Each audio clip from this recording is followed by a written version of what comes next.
Salut à tous!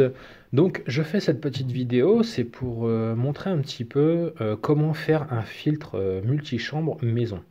Parce que j'ai vu beaucoup de personnes qui posaient la question de savoir comment fabriquer un filtre, enfin ils voulaient des exemples, etc. Donc là je vais vous montrer comment réaliser un filtre multichambre et pourquoi est-ce que moi je privilégie ce genre de filtre. Donc déjà, là, bon, là j'ai fait une petite maquette pour vous représenter un peu plus facilement.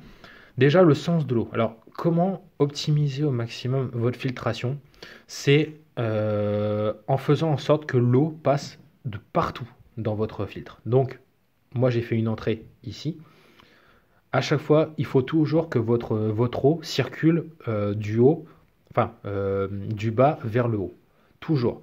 C'est vraiment très important pour optimiser au maximum. Parce qu'il y a beaucoup de filtres, qu'on voit, on va dire les filtres à pas cher, où l'eau, au contraire, elle fait ceci dans les chambres.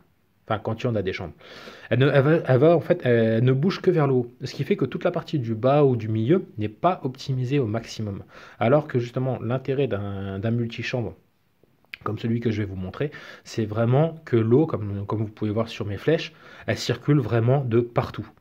Donc toujours, c'est partir vers le bas et que l'eau revienne en haut, repasse dans une autre chambre vers le bas, etc. Et c'est ça dans tous les filtres que vous devez faire quand vous les faites maison, bien entendu. Il faut toujours faire ce système-là pour vraiment optimiser. Ensuite, donc là, moi, je suis parti sur une entrée ici, une sortie là. La partie que vous voyez là, juste devant, là, vous les voyez ici, c'est tout simplement les vidanges. J'ai représenté les vidanges.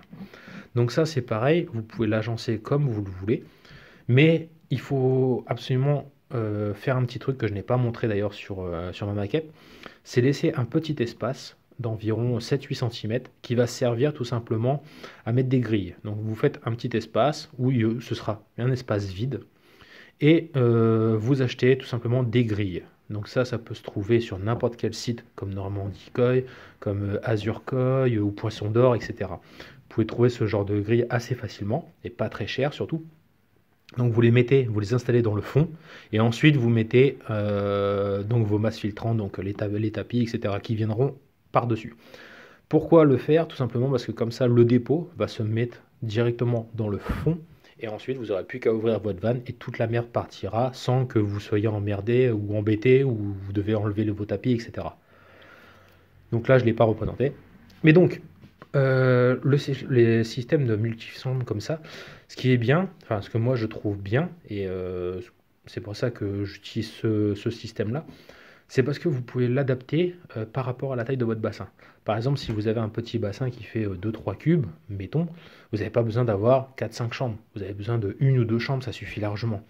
Si vous avez un machin de 10 cubes, vous en faites 3, ça suffit largement. Alors comment savoir quelle taille de filtre fabriquer par rapport à la taille de votre bassin? Moi, je vous conseille d'aller tout simplement sur les sites, donc par exemple sur les sites pro comme par exemple Normandie Koi. Donc vous allez dans les filtres et là tout simplement, donc vous prenez tout simplement en référence les Shark. Parce que là ce que je vous montre, c'est en gros c'est un système de filtre Shark. Donc tout simplement, par exemple, si j'ai par exemple un bassin de 30 cubes avec poisson, bien entendu, et ben voilà, vous cherchez, vous regardez détails, vous regardez dans les détails, et puis là vous allez avoir très facilement les cotes, si je me trompe, elles sont là. Voilà, là vous allez avoir le débit optimal au niveau de l'alimentation, enfin de l'alimentation de l'eau. Et là vous allez avoir les tailles, vous voyez, encombrement, donc là vous avez toutes les références de Shark. Donc là par exemple on était sur un Shark 60, donc une longueur de 1400 en 100, bien sûr c'est des longueurs en millimètres qui sont marquées.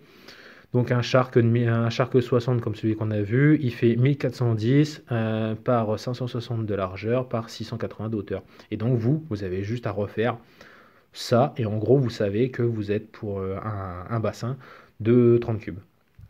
Oui, c'était bien ça, c'était 30 000 litres. Donc ça c'est une chose assez importante de bien savoir quelle taille de bassin, enfin quelle taille de filtre adapté par rapport à son bassin. Ça c'est vraiment très très important. Et d'ailleurs c'est pour ça qu'on voit beaucoup de personnes actuellement qui ont un souci d'algues filamenteuses ou d'eau verte. C'est tout simplement parce que votre filtre n'est pas adapté par rapport à la taille de votre bassin ou de la quantité de vos poissons que vous avez. Alors, comment réaliser ce genre de filtre? Donc, moi, je suis ébéniste, donc je n'ai pas de difficulté pour avoir les machines, etc. Mais par exemple, ceux qui n'ont pas les moyens d'avoir les moyens, ou tout simplement qui n'ont pas la disposition d'avoir les machines qu'il faut, vous allez tout simplement dans un magasin de bricolage. Donc, je sais qu'actuellement, ils sont fermés, mais vous allez dans un magasin de bricolage et vous demandez tout simplement à ce qu'ils vous fassent la découpe sur mesure. Vous prenez vos cotes que vous souhaitez, hop, vous leur faites débiter et eux vont les débiter. Après, vous n'aurez plus qu'à les visser. Par contre, moi, je vous conseille vraiment de bien visser. Ne faites pas des chambres trop grandes non plus. Vaut mieux faire des chambres. Après, on va dire, vous pouvez adapter. Si vous voulez faire par exemple, admettons dans cette situation-là, si vous voulez faire une chambre de brosse un peu plus petite que par exemple une chambre d'Helix, et ben c'est pas grave, vous pouvez le faire. Ça, c'est ça qui est bien. Avec ce genre de filtre fait maison, c'est que vous pouvez vraiment l'adapter comme vous voulez. Si vous voulez que l'entrée d'eau soit ici et que la sortie soit par là, si vous voulez que les vannes elles soient de l'autre côté, tout dépend de ce que vous avez comme place chez vous. Et ça, c'est ça qui est bien. Vous n'avez pas de limite au niveau de la fabrication. Donc, quel matériau utiliser? Donc, moi, on va dire, j'en conseille deux. Le premier qui se trouve ici, c'est du composite. Donc, c'est une matière qui est recyclée, plastique. C'est une matière que vous pouvez trouver dans les magasins de bricolage. Elle est un peu plus souple que celle que je vais vous montrer après, mais par contre elle résiste très bien. Donc ça c'est pareil, disons que si vous faites un composite, ne faites pas des chambres trop larges pour éviter, on va dire, trop de pression, ou sinon vous mettez des renforts tout simplement. Mais c'est une matière qui résiste très bien, été comme hiver, il n'y a aucun souci. J'ai déjà fait des filtres à grille avec ça, ça fonctionne super bien et ça revient pas trop cher. Et ensuite, donc la matière que moi je vais utiliser, c'est tout simplement une matière plastique. Donc une matière plastique, celui-ci c'est du PMMA, donc pour ceux qui connaissent, hein. C'est une matière plastique, là en 2 cm, c'est très résistant, c'est très dur. Et moi j'y intégrerai une feuillure comme vous pouvez voir ici sur le dessus, donc qui sera sur le pourtour du filtre, tout simplement pour pouvoir y mettre un couvercle. Comme ça, le couvercle viendra dessus, il n'y aura pas d'éclaboussure, même si techniquement il n'y en aura pas. Mais voilà, au moins ça fait quelque chose de propre, de carré. J'espère que certains, essaieront, pourquoi pas, bon, bah, s'ils ont le matériel. J'espère que cette petite vidéo vous aura plu. Et surtout, je le répète encore une fois, pour les personnes qui ont un souci d'algues, c'est principalement parce que votre filtre n'est pas à la hauteur. Et pour beaucoup, vous avez utilisé certainement ce genre de filtre que je vais vous montrer. Ce genre de filtre.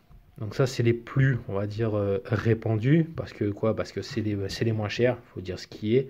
C'est avec un filtre Shark, comme on a vu tout à l'heure. Par exemple, là, sur celui-là, tout de suite, ça peut monter très vite au niveau du prix. Donc forcément, ces kits-là, tout prêts, qui sont marqués pour du 90 cubes, c'est totalement faux. C'est bidon. Faut pas se référer à ça. C'est vraiment des filtres de très mauvaise qualité, honnêtement. Je peux vous montrer un exemple là. Par exemple ici, là vous voyez, pour 60 ml, il propose du 36 watts. Déjà, il faut savoir que quand vous faites une filtration avec filtre UV, il faut compter 3 à 4 watts par cube d'eau. Donc déjà là, on n'est pas bon. Ensuite, regardez, le même niveau de watts, ils en proposent pour 12 000. Donc là, pour 12 000, c'est cohérent. Ensuite, on continue. Hop, je vais redresser, remettre. Tac. Il veut plus me les mettre. Alors, il veut plus me mettre les autres. Non, bah c'était là-bas. Tac. Où est-ce qu'il était? Parce que là, il y avait encore le même, vous voyez, encore le même. 90 mètres cubes, pareil, 36 watts encore. Donc c'est sûr, ce sont des filtres qui sont pas chers. Mais ce genre de filtre, c'est à utiliser pour des petits bassins. Dès que vous commencez à taper plus de 10 cubes, honnêtement, ne faites pas ça. Quitte à faire une filtration maison, donc ça peut être aussi, je vais vous montrer une petite vidéo. Donc là, une personne qui a fait un bassin de 20 cubes, il a fait ça avec des récupérateurs d'eau. Ça c'est pareil, vous pouvez le trouver dans les magasins de bricolage très facilement. Donc là, c'est une vidéo YouTube, hein, tout simplement, vous avez juste à la retrouver pour avoir des infos. Donc, hop, Là, on va faire un petit arrêt sur image. Donc là, pareil, vous voyez, des récupérateurs d'eau tout simples, c'est des récupérateurs de 200 litres, je pense. Et à chaque fois, vous voyez, ça part du haut et ça descend jusqu'en bas pour que l'intégralité de l'eau passe à l'intérieur des parties filtrantes pour vraiment optimiser au maximum. Et donc là, c'est un peu la même chose. Bon, là, il a fait une première cuve, c'est bon, qui servait pas à grand chose, qu'il a juste mis un coil pour bouffer les verres de vase. Mais donc, du brosse, là, certainement du tapis, et là, une bio. Et ça filtre très bien, vous voyez, un bassin de 20 cubes. Il n'y a pas besoin d'avoir énormément, on va dire, de cubis. Là, 3 servirait largement, vu que le premier ne sert strictement à rien. Mais voilà, ça vous fait une filtration qui n'est pas très chère. Par contre, une chose très importante, c'est faire attention au niveau des joints.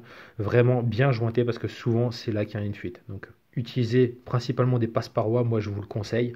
Évitez les cubes, enfin les récupérateurs d'eau qui sont ronds.